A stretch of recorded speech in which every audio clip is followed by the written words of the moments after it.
अलैकम। तेरी ज़िंदगी में तकदीर में भलाई है और अल्लाह तुझसे नेकी के काम पसंद करता है लेना। मोमिन छोटी से छोटी भी नेकी उसको छोटा न समझना, अल्लाह का शुक्रिया अदा करना।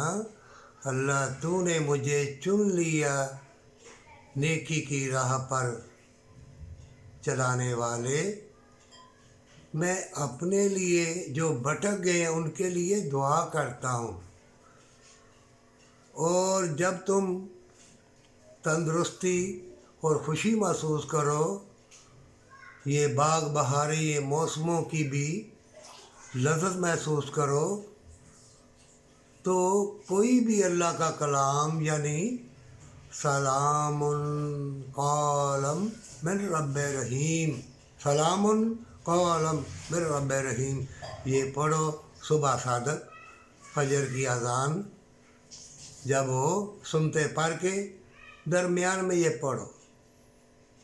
मोमिनो तरीके सब बताते हैं, लेकिन मैं तुमको बेहतरीन तरीका यही कहूँगा कि अपना अल्लाह के सुपुर्द करके तौबा करके पढ़ोगे, फिर असर होगा, ख्वाहिश पूरी होगी, वफ़ा मिलेगी, प्यार मिलेगी, हर चीज़ अल्लाह तुमको अता फरमाएगा, तसल्ली भी देगा।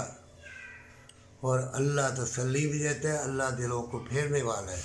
और किसी बुज़ुर्ग की मज़ार पर जाओ, वहाँ खड़े होकर दुआ करो अल्लाह से, फिर जो कलमा कलाम पढ़ा उस बुज़ुर्ग की रूह को पहुँचाओ, जो तुम्हारे चाहने वाले दुनिया से चले गए उनकी रूह को भी पहुँचाओ।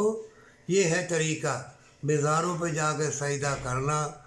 फिर जो मकार तवीज़ गंढे वाले उनके तुम हथी आ जाते हो, और क्या कुछ नहीं मज़ारों को हो रहा। वो जो बुज़ुर्ग थे वो नेकोकार थे और कई गालियाँ देते हैं। ये दुनिया रंग बरंगी है, हर तरह के इंसान मिलेंगे।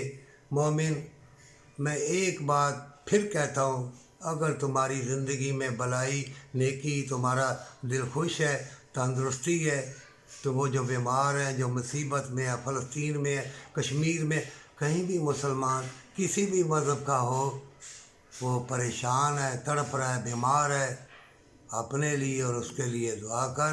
हमेशा की ज़िंदगी, हमेशा की जन्नत के लिए, पर सच्ची तौबा के साथ।